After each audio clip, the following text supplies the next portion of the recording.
नमस्कार, मैं हूं सोमी प्रकाश बवेटा और आप देख रहे हैं चंबा हलचल। चंबा हलचल की आज की सुर्खियों में आपका स्वागत है।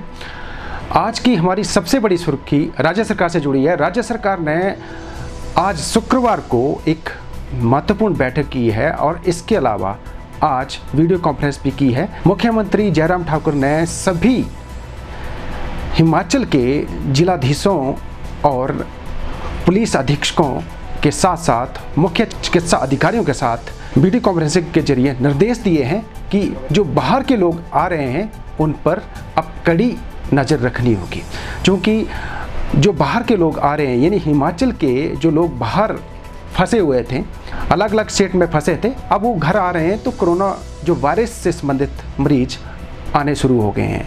अब इन मरीजों की तादाद ज़्यादा ना बढ़े, इसलिए अब राज्य सरकार को सख्ती का पालन करना होगा। यानी जो बाहर के लोग आ रहे हैं उन्हें सीधे घर नहीं भेजा जाएगा, अब उनके टेस्ट होंगे। उससे पहले जो बाहर के लोग आएंगे उन्हें संस्थागत क्वारंटीन किया जाएगा, यानी संस्थागत जो सेंटर बनाए गए हैं इंस्टीट्यूशनल क्वारंटीन, वहाँ पर रखा जाएगा, वहाँ पर उनके टेस्ट होंगे, उसी के बाद उन्हें घर भेजा जाएगा। क्योंकि काफ़ी तादाद में कुछ दिनों से कोरोना एक्टिव केस पाए जा रहे हैं, तो राज्य सरकार इन कोरोना एक्टिव केस की जो तादाद बढ़ रही है काफ़ी टेंशन में चल रही है। इसलिए इन कोरोना एक्टिव केसों की तादाद ज़्यादा ना बढ़े, इसलिए जो बाहर के लोग पहुंच रहे हैं, हिमाचल से ताल्लुक़ रखते हैं लेकिन कामकाज के सिलसिलों में बाहर रहते थे, देश के अलग अलग राज्यों में रहते हैं, तो अब वो जब अपने घर पहुँचे हैं तो अलग अलग एरिया से पहुँचे, रेड जोन से काफ़ी तादाद में लोग पहुँचे हैं। इस दौरान कोरोना एक्टिव केस नहीं पाए जाएँ, इसलिए ऐसे लोगों को संस्थागत सेंटरों में रखा जाएगा। उसके बाद उनके टेस्ट लिए जाएंगे। जब उनकी टेस्ट रिपोर्ट फाइनल आएगी उसी के बाद उन्हें घर भेजा जाएगा। इसी के साथ मुख्यमंत्री जयराम ठाकुर ने तमाम जो प्रदेश के जिलाधीश हैं अलग अलग जिलों के, उन्हें निर्देश दिए हैं कि जो होम क्वारंटीन किए गए लोग हैं उन पर अब सख्ती करने की ज़रूरत है। क्योंकि जिस तरह से ये केस आ रहे हैं, कहीं ना कहीं ऐसा माना जा रहा है कि जो होम क्वारंटीन के नियमों की अनुपालना ढंग से नहीं की जा रही है। इसलिए राज्य सरकार को ऐसे लोगों पर कड़ी निगाह रखनी पड़ेगी और प्रशासन को ये निर्देश दिए गए हैं कि जो होम क्वारंटीन किए गए हैं उन पर सख्ती से जो अनुपालना करवाई जाए, जो होम क्वारंटीन के नियम है उनकी सख्ती से पालना करवाई जाए, ताकि जो कोरोना पेशेंट ज़्यादा ना बढ़ पाए। साथ ही उन्होंने ये भी कहा है, हालांकि जिस तरह से काफ़ी तादाद में देश के अलग अलग राज्यों से हिमाचल में लोग पहुँचे, हिमाचली हैं, लेकिन ये अलग अलग एरिया में अपने कामकाज के सिलसिले में रोज़गार भी करते थे, लेकिन अब पहुँचे हैं।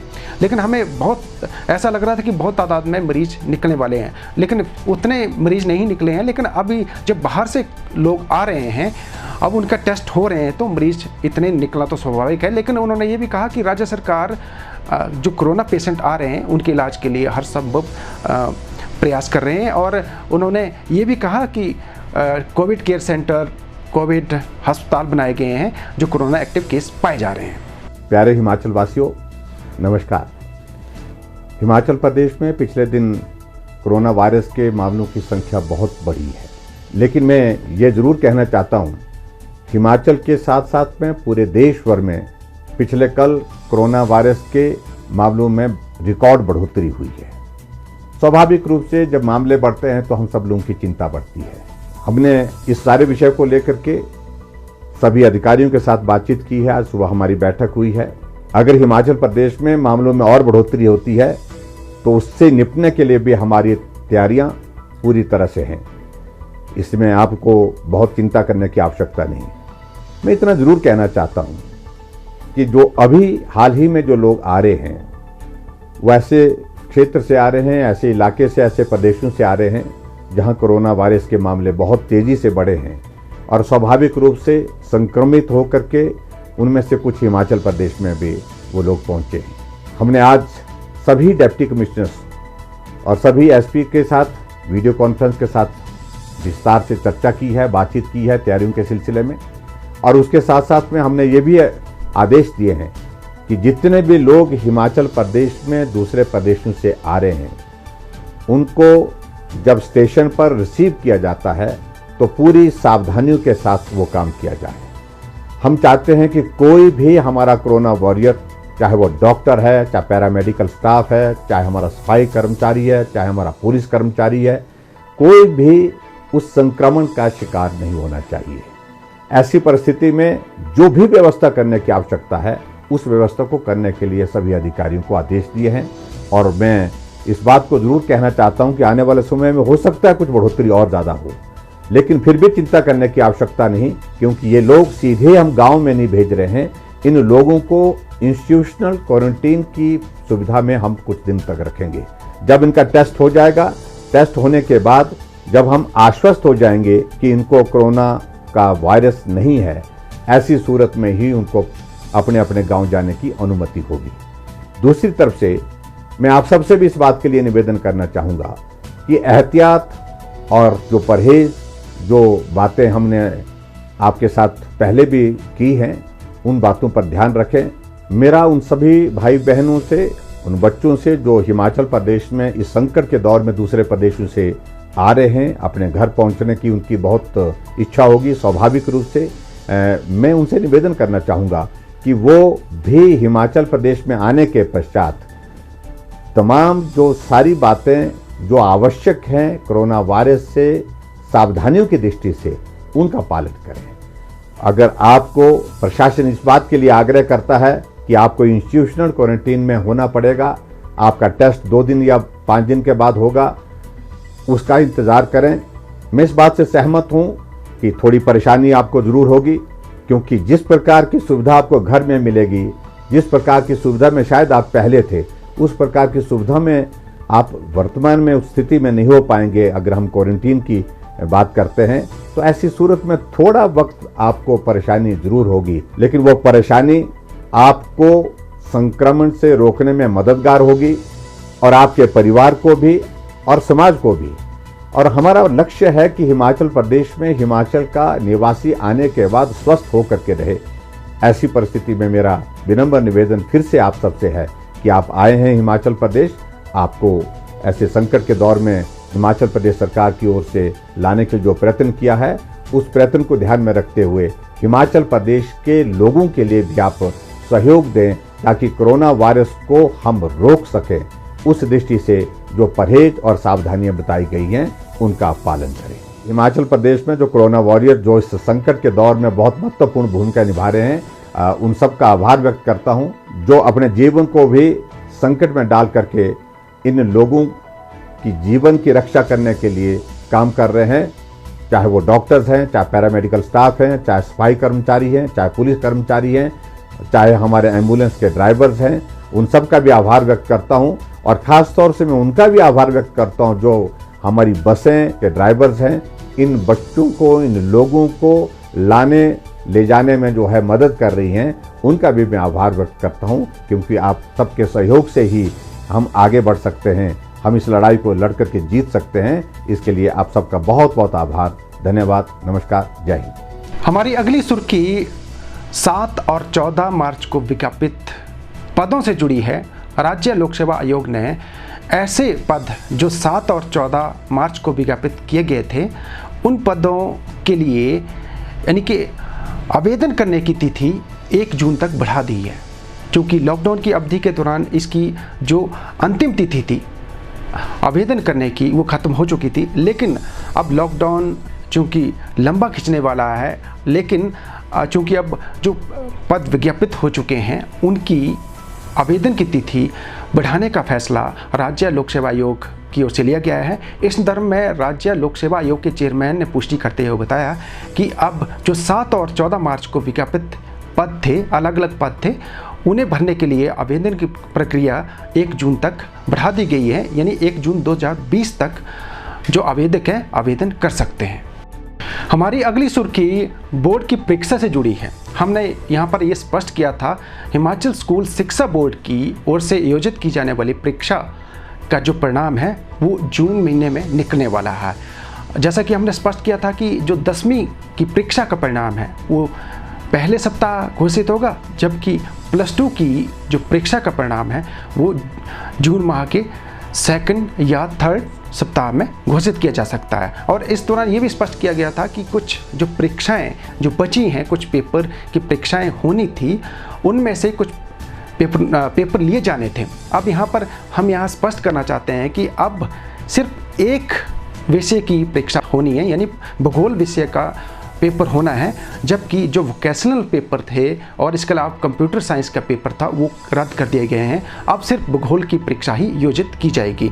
अब ये परीक्षा कब योजित होगी, इस संदर्भ में नई डेट शीट जब आएगी तब हम आपको उसके बारे में अवगत करवा देंगे। लेकिन अब ये तय है कि भूगोल की परीक्षा होगी, बाकी वोकेशनल परीक्षा और कंप्यूटर साइंस की परीक्षा रद्द कर दी गई है। हमारी अगली सुर्खी फीस से जुड़ी है। हमने यहाँ कहा था कि जो प्राइवेट स्कूल है वो फीस किस तरह से ले सकते हैं, और हमने ये भी जिक्र किया था कि हमने जो एजुकेशन मिनिस्टर है उनसे बात की थी। हमने ये भी आपको चंबा हलचल के माध्यम से बताया था। अब इस संदर्भ में अंतिम फैसला कैबिनेट की मीटिंग में होने वाला है। कैबिनेट की मीटिंग 23 मई 2020 को होने वाली है, यानी शनिवार को ये मीटिंग होगी। उसमें तय हो जाएगा कि जो प्राइवेट स्कूल हैं वो किस तरह से फीस ले सकते हैं। और जिस तरह से अभी तक जो क्राइटेरिया तैयार किया गया है, जो एजुकेशन विभाग के जो विभागाध्यक्ष हैं उन्होंने एक जो प्रपोजल तैयार की है, उस हिसाब से एनुअल चार्जेस और ट्यूशन फीस ली जा सकती है। लेकिन कंप्यूटर फीस और SMS शुल्क और ट्रांसपोर्टेशन शुल्क नहीं लिया जा सकता है। लेकिन अंतिम फैसला कैबिनेट की मीटिंग में होगा। जब ये फैसला आएगा तो हम आपको उस संदर्भ में भी अवगत करवाएंगे। हमारी अगली सुर्खी सत्ता पक्ष के विधायकों का विपक्ष के लोगों के साथ मिलकर एक ज्ञापन सौंपने से जुड़ी है। हमने यहाँ स्पष्ट किया था कि वीरवार को सत्ता पक्ष के कुछ विधायक जो नेता प्रतिपक्ष है उनकी अगुवाई में जो विपक्ष के विधायक भी थे उसमें एक मेमोरेंडम सौंपा गया था और स्पेशल सेशन की मांग विधानसभा अध्यक्ष से की थी। तो यही मामला ये पार्टी हाईकमान यानी भाजपा पार्टी हाईकमान की नज़रों में अखर गया है, क्योंकि विपक्ष के साथ मिलकर सत्ता पक्ष के नेताओं का जाना बहुत बड़ी बात थी, और वो भी स्पेशल सेशन की मांग करना, वो भी लॉकडाउन की अवधि के दौरान। खैर, इस संदर्भ में पार्टी हाईकमान ने कड़ा संज्ञान लिया है और विपक्ष के साथ मिलकर एक स्पेशल सेशन की मांग करना बहुत बड़ी बात माना जा रहा है। तो इसलिए दिल्ली पार्टी हाईकमान ने इस संदर्भ में जवाब तलब किया है, और जो भाजपा के प्रदेशाध्यक्ष हैं डॉक्टर राजीव बिंदल, उनसे इस संदर्भ में एक रिपोर्ट तैयार कर वो रिपोर्ट मांगी गई है कि किस स्थिति में सत्ता पक्ष के विधायक विपक्ष के लोगों के साथ मिले और विपक्ष के नेता यानी नेता प्रतिपक्ष मुकेश अग्निहोत्री की अगुवाई में विधानसभा अध्यक्ष से मिले हैं। क्योंकि ये मसला इसलिए बड़ा माना जा रहा है क्योंकि नेता प्रतिपक्ष की अगुवाई में मिले जो विपक्ष के लोग थे उनमें जो सत्ता पक्ष के सीनियर विधायक भी थे। ये सीनियर विधायक काफ़ी दिनों से चर्चा में रहे हैं, क्योंकि ऐसा माना जा रहा था कि जब कैबिनेट का विस्तार होगा तो इस व्यक्ति को कैबिनेट में डाला जा सकता है। इसलिए चूंकि अब लॉकडाउन हो रखा है और स्पेशल सेशन की मांग जब नेता प्रतिपक्ष ने की है तो उसमें विपक्ष के लोगों के साथ सत्ता पक्ष के विधायकों का जाना बात समझ से परे दिख रही है। तो इसलिए सत्ता पक्ष की पार्टी यानी भाजपा के प्रदेशाध्यक्ष ने इस मामले की गंभीरता को देखते हुए इस धर्म में एक रिपोर्ट तैयार करके पार्टी हाईकमान को सौंपने का फैसला लिया है। हमारी अगली सुर्खी प्रवासी मजदूरों से जुड़ी है। प्रवासी मजदूरों को अब खाद्य एवं आपूर्ति विभाग मुफ्त में राशन देने वाला है और ये राशन उन्हें 2 महीने तक फ्री में मिलेगा। ऐसी व्यवस्था राज्य सरकार ने कर दी है और जिला खाद्य एवं आपूर्ति विभाग ने भी इस तरह की व्यवस्था करनी शुरू कर दी है और इस संदर्भ में बाकायदा एक गाइडलाइन तैयार की है। इस गाइडलाइन के मुताबिक जो प्रवासी मजदूर है उसे जिस एरिया में वो रहता है, मसलन वो किसी पंचायत में रहता है तो वहाँ की पंचायत के प्रतिनिधि या पंचायत सचिव से एक फार्म भरवाना पड़ेगा। उसमें सत्यापित करना होगा कि ये हमारी पंचायत में मजदूरी का काम करता है। तो उससे सत्यापित होने के बाद उसे संबंधित एरिया में जहाँ पर वो रहता है उसी डिपो में उसे मुफ्त में राशन मिलना शुरू हो जाएगा। खाद्य एवं आपूर्ति विभाग का जो दायित्व है वो है कि जो उपभोक्ता हैं उनकी खाद्य सुरक्षा को सुनिश्चित किया जाए और हम उपभोक्ताओं को जो राशन है वो राशन कार्ड पर ही बांटते हैं और उन्हें हर माह राशन निर्धारित स्केल और रेट पे प्रदान किया जाता है। लेकिन लॉकडाउन के दौरान ये देखा गया कि जो प्रवासी मजदूर बाहर के राज्यों से यहाँ फंस गए हैं, उनकी खाद्य सुरक्षा के प्रति सरकार बड़ी चिंतित थी और अब सरकार ने एक आत्मनिर्भर भारत योजना के अंतर्गत सभी प्रवासी मजदूरों को 5 किलो प्रति मजदूर चावल मुफ्त बांटने का निर्णय लिया है और इसके अतिरिक्त 1 किलो काले चने भी उनको दिए जाएंगे और 2 माह के लिए मई और जून 2020 तक।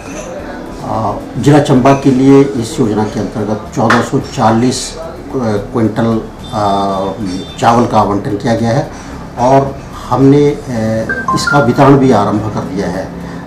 कल ही हमने शुरू किया और 2 क्विंटल 80 किलो चावल हम बांट चुके हैं और 30 किलो चने भी बांट चुके हैं।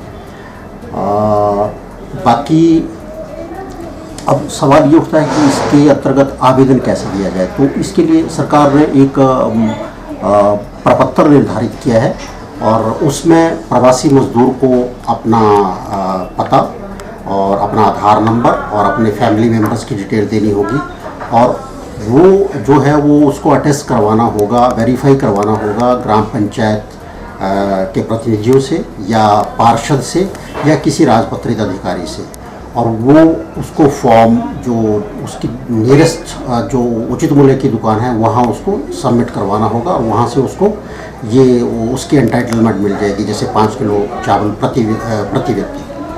तो अब हम पूरे प्रयत्न करेंगे कि सभी मजदूरों को प्रवासी मजदूरों को इसका पूरा लाभ मिले। योजना का प्रचार व प्रसार हमने समाचार पत्रों के माध्यम से भी किया है और सभी वीडियो साहिबान एसटीएम साहिबान से भी इस बारे में गुजारिश की है वो कि अपने अपने क्षेत्रों में प्रयत्न करें कि कोई जो मज़दूर है, प्रवासी मज़दूर है, वो बिना राशन के ना रह पाए। और मेरा आपके चैनल के माध्यम से सभी पंचायत प्रतिनिधियों और आम जनता से अनुरोध है कि वे अपने आसपास कहीं ऐसे मज़दूर देखें जिनको राशन के कारण दिक्कत आ रही है, तो ये अपना एक नैतिक दायित्व निभाएं और उनको ठीक से गाइड करके आवेदन करवाएं और ताकि वो लाभान्वित हो सके। हमारी अगली सुर्खी ट्रांसपोर्टेशन से जुड़ी है। सभी ये जानना चाह रहे हैं कि बस सुविधा कब शुरू होने वाली है। हम आपको यहाँ स्पष्ट करना चाहते हैं कि 23 मई यानी शनिवार को कैबिनेट की बैठक है। इस बैठक में फैसला कर लिया जाएगा कि कब से बसें शुरू की जाएंगी। और हम आपको यहाँ स्पष्ट करना चाहते हैं कि परिवहन विभाग ने बसों को चलाने के लिए पूरी तैयारी कर रखी है। 90% बसों को चलाने की पूरी तैयारी कर रखी है और इस संदर्भ में उन्होंने परिवहन अधिकारियों को यानी क्षेत्रीय परिवहन अधिकारियों को निर्देश दे रखे हैं कि किस तरह से बसों को चलाया जाएगा और इस दौरान किस तरह की सैनिटाइज की व्यवस्था होगी और डिस्टेंस कैसे मेंटेन किया जा सकता है, वो पूरी व्यवस्था कर ली गई है। सिर्फ सरकार के आदेश होंगे उसके बाद सभी जिलों में यानी कि प्रदेश के सभी जिलों में बस सुविधा शुरू कर दी जाएगी। लेकिन 23 मई की इस बैठक में ही तय होगा, यानी कैबिनेट की बैठक होगी, शनिवार को होगी बैठक, उसके बाद ये तय हो जाएगा कि बस सुविधा कब से शुरू हो जाएगी। हमारी अगली सुर्खी जिला में बने 2 सहस्राब्दी गेट से जुड़ी है।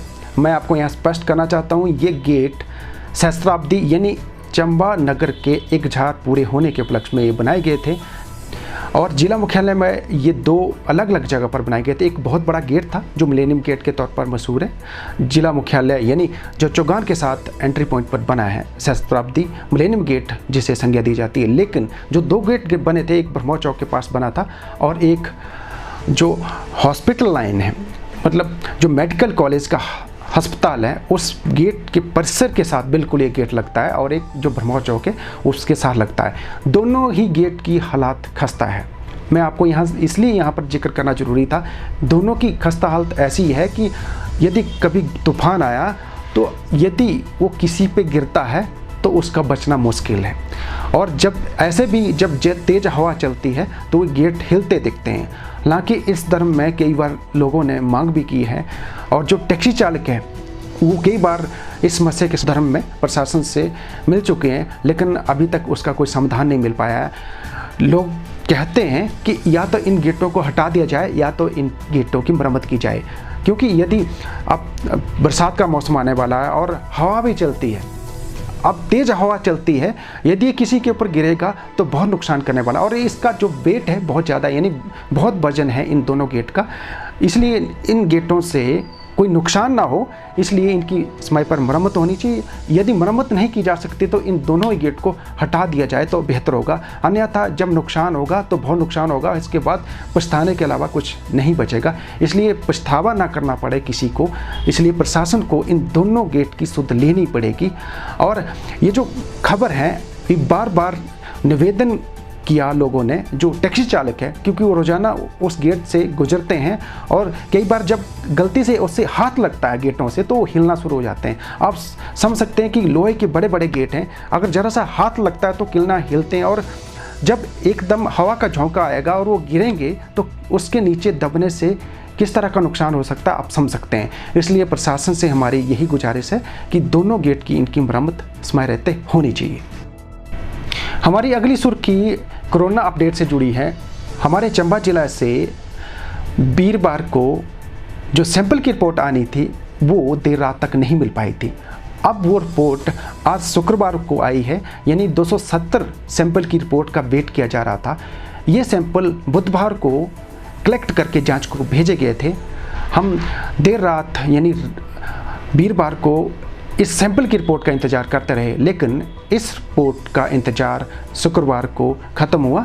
दोनों यानी 2 दिन पहले भेजे गए ये सैंपल की रिपोर्ट आज शुक्रवार को पहुंची है। सुखद खबर है, सभी सैंपल की रिपोर्ट नेगेटिव रही है। 270 सैंपल की रिपोर्ट का इंतज़ार किया जा रहा था, तो सुखद खबर है, सभी सैंपल की रिपोर्ट नेगेटिव रही है।